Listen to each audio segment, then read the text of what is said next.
I really didn't sleep very well last night, I must confess. I was awake every hour, hour and a half, going through that mental checklist of what I'd done and what I hadn't done. I was driving it up and down here last night on our little sort of private access road that we have behind the houses, and the brakes work, they lock all four wheels, but they do require a bit of a push. They're quite spongy, but I don't know what else to do. I mean, everything is new, so maybe that's just how they are. Maybe it just needs a bit of bedding in as well, just to get some heat in the brakes. Maybe that will improve things.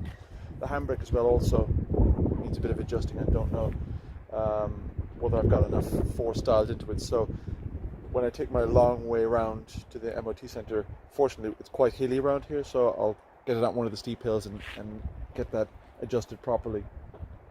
The headlamps, I tried to give them a bit of an adjustment as well. I'm glad I'm getting the garage to do them, because I just would never have gotten that right. The pods, the lamps, everything's new, so it's not like it's a small adjustment. They're all over the place. And then there's the emissions. Have I done enough to make sure that it gets through its emissions test? Hopefully, again, getting it out today, running it through the rev range a little bit, which you can't do on the driveway, will help clear its lungs and make sure that it gets through its MOT. So that's it, really. There's nothing else I can do, I guess. Just get some breakfast down my neck and get it out with about half an hour to go, and bring it the long way around. You might think that this first drive would be a source of huge joy to me, but it isn't. It's the exact opposite. All I'm hearing now is noises and things that could be wrong, and you're going through that whole process of building the car in your head as you drive along. So it's not a pleasurable experience taking it out for the first time. When it's through its MOT, that'll be a bit better, but even then I'll still be thinking in my head about the bits that I haven't gone through. And I'll also be thinking about the bits I have gone through, going, did I do those right?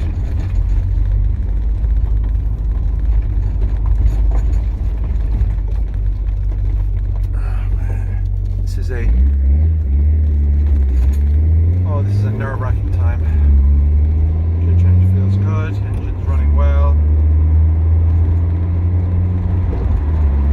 I mean, it is nice to be out in it, don't get me wrong. It's amazing to have it back on the road. Still a bit of push required to get these brakes to work, but they do work.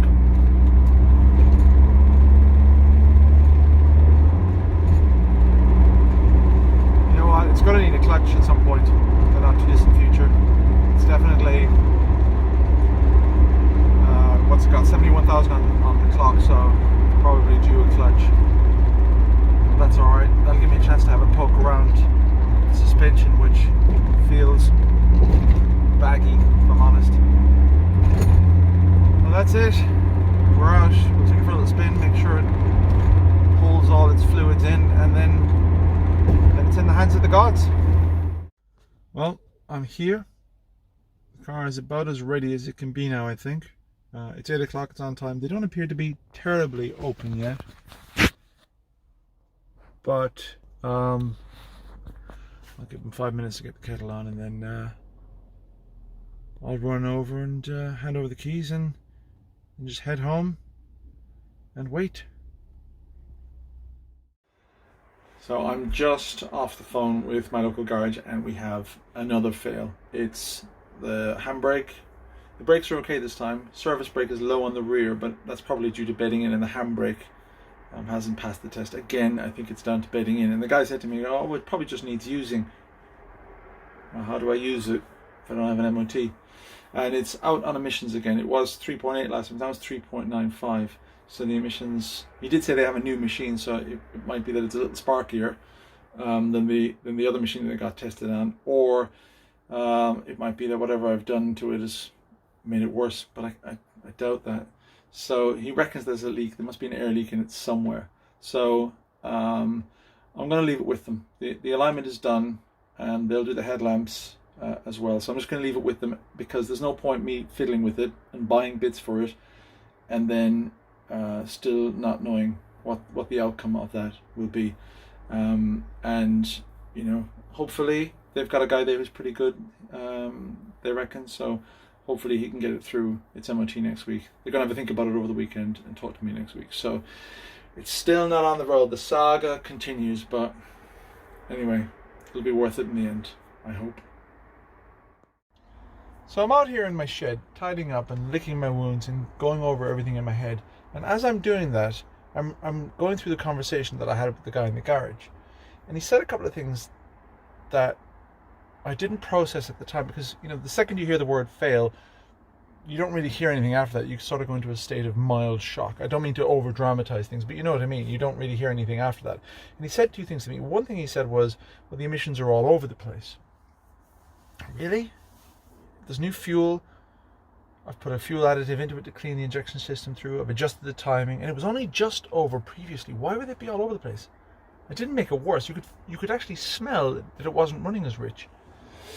And the second thing he mentioned, and I didn't clock it at the time, was the lambda reading. Why would there be a lambda reading? It doesn't have a cat. It's a pre-cat car.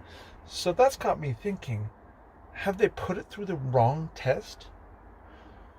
Anyway, they're closed now, so there's nothing I can do with it until Monday. And to be honest with you, I need a break from the emotional roller coaster anyways. But all hope might not be lost. You know, I need to call them up Monday and have another conversation with them, because this doesn't make sense. So apologies for the soap opera nature of these videos. It's genuine. It's all genuine. I'm not making this shit up, I promise you.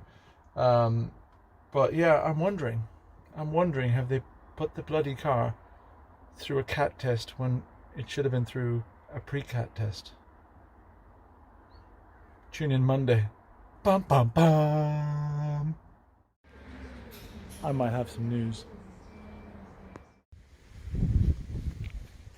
There it is.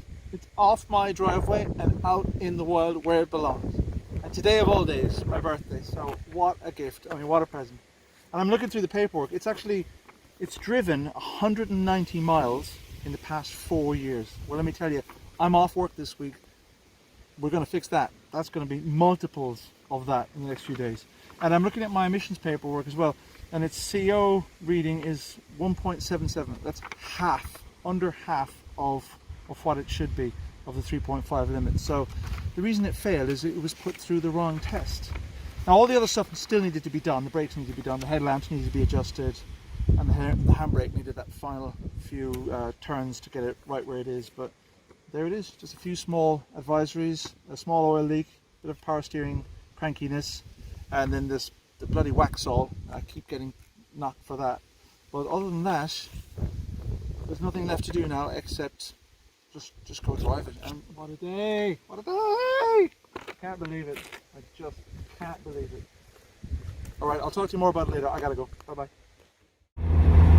Probably unsurprisingly, I have spent most of today driving the Elan around just on random errands.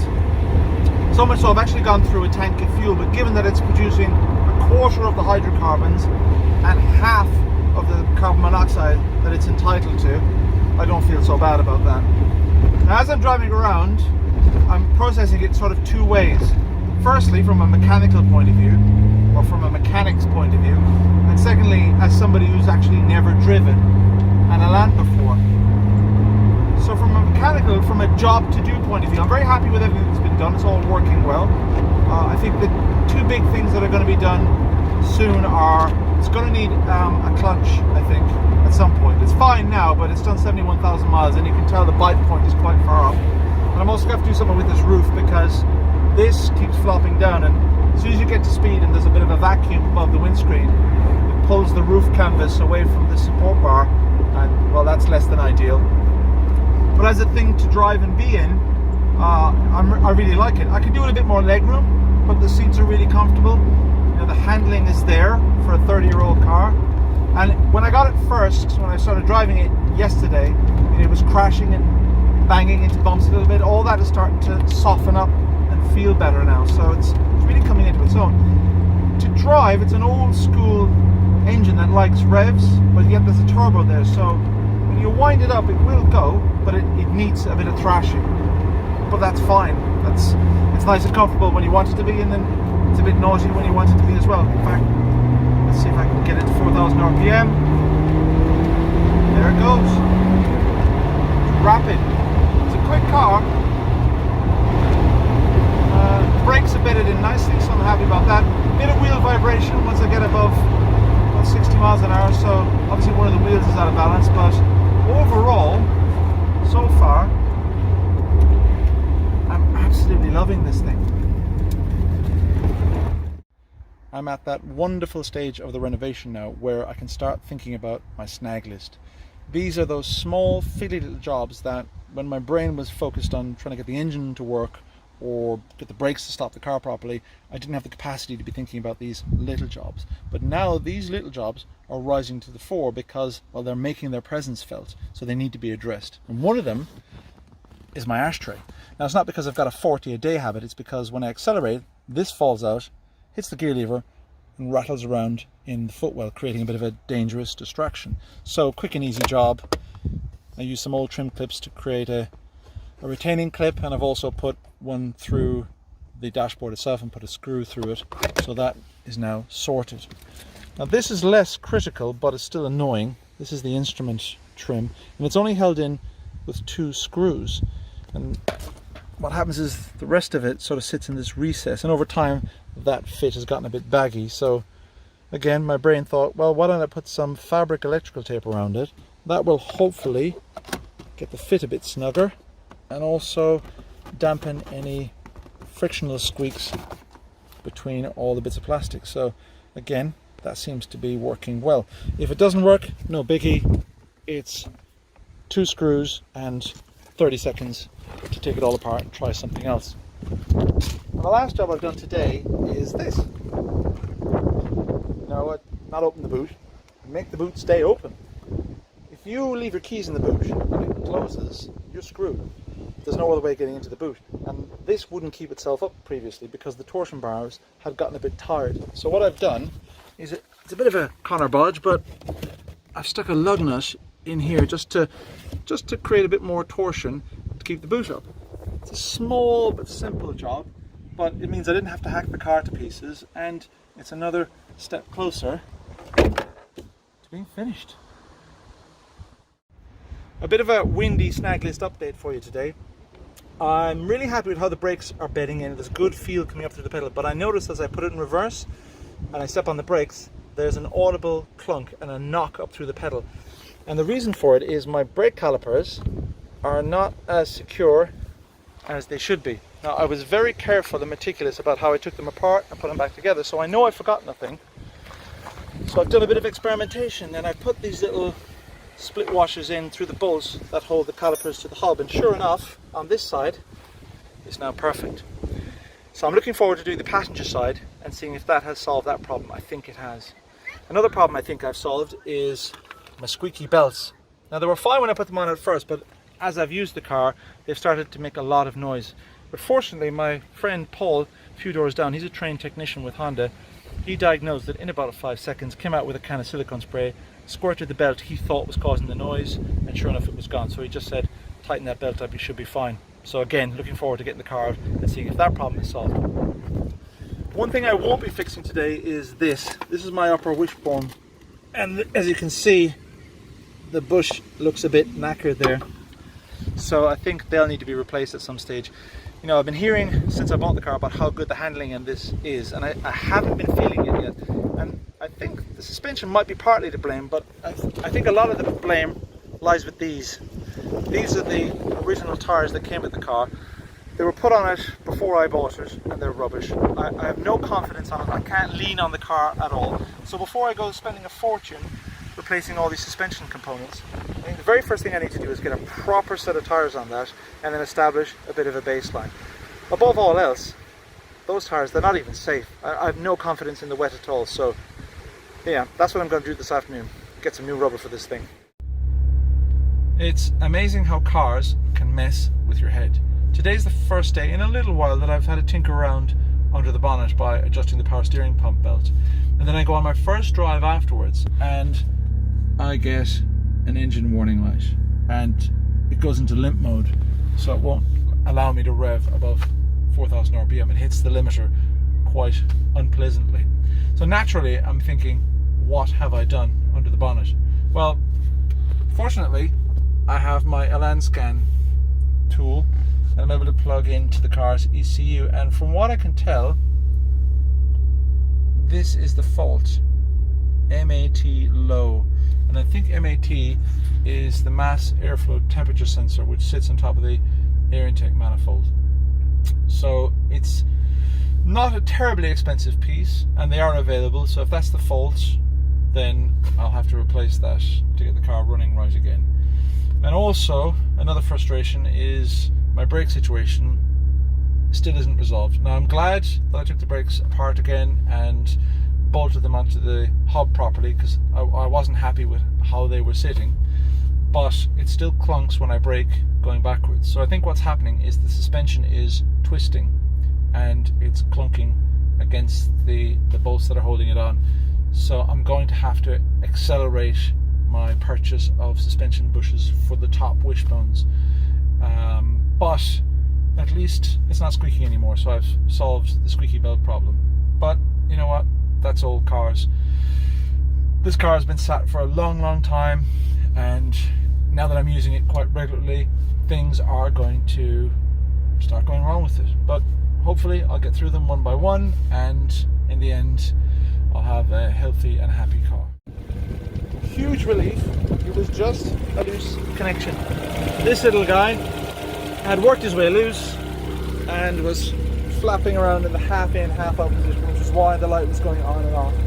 So that means that no expensive repair, car's back on the road. I love this thing. I've said it before and I'll say it again, it wants to live.